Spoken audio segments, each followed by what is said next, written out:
Inside our bodies, there are two bean-shaped organs, each about the size of a fist, that have the important role of removing waste products and excessive fluids from our bodies.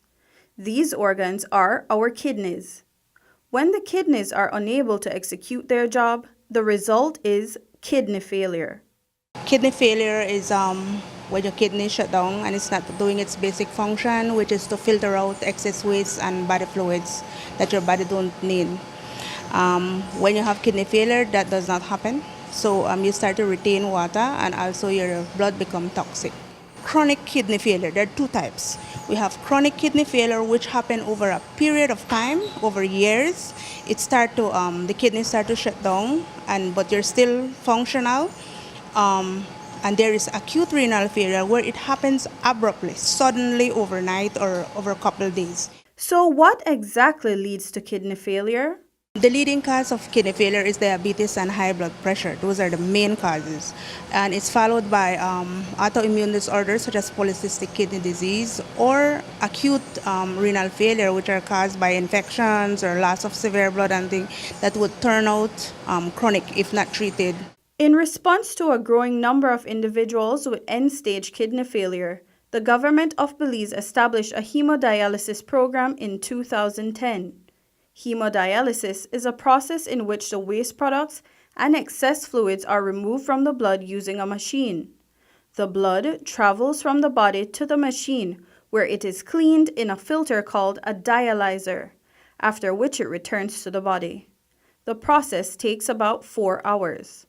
Earlier this week, the Government of Belize expanded the program, which initially provided 3 free weekly dialyses to 30 individuals with end-stage kidney failure, to now include 58 additional patients.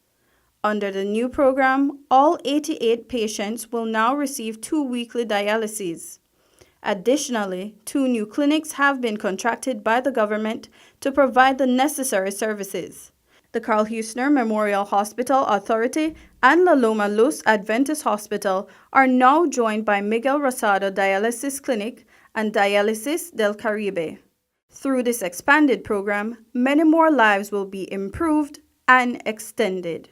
Many people would say it's a waste or you won't have a quality of life, but I've lived the life. I've walked the walk with them, and it's very difficult.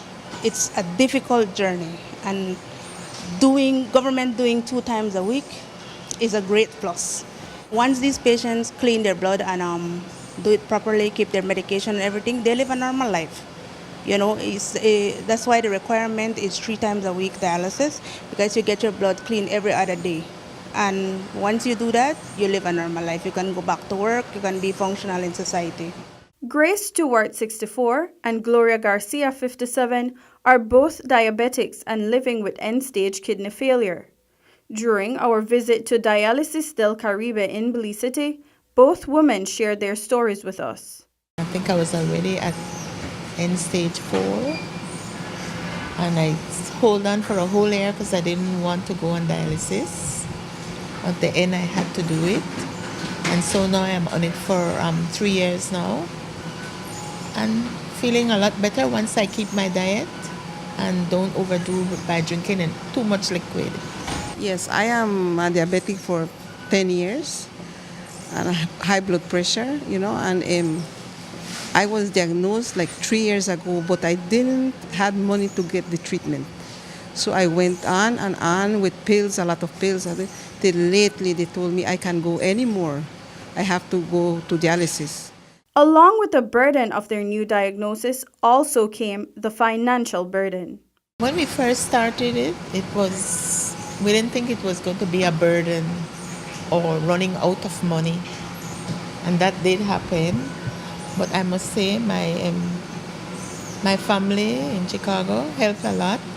And my church brothers and sisters of Open Door Believers Chapel on Muhammad Ali Street, I can't put them down. They make sure that I have a treatment every week. And that I was deciding if I would take it or not. I would rather die because I didn't have the money. But we decided anyway to go on, and 6 months ago I started with dialysis.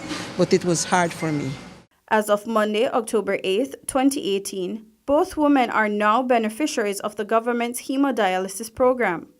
Under the program, Garcia will begin receiving treatment at La Loma Los Hospital in Santa Elena, and Stuart will continue her treatment at Dialysis del Caribe. With 2 fewer dialyses to worry about, these 2 women are relieved and looking forward to enjoying the moments of a longer life. It's going to help me to live longer too.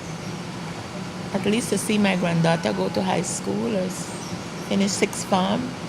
So I'm grateful for the help from the government.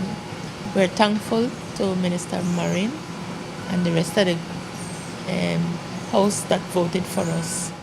This was the best thing that could happen to me, because this is life or death, and this is the best thing it can happen. So I'm very grateful with the government. You know, that at least we can see a shining at the end of the tunnel, you know. Us starting at 2 times a week is a great help, you know, and I must commend the Ministry of Health and this government for taking that step. For Belize Now, I am Janelle Mencias.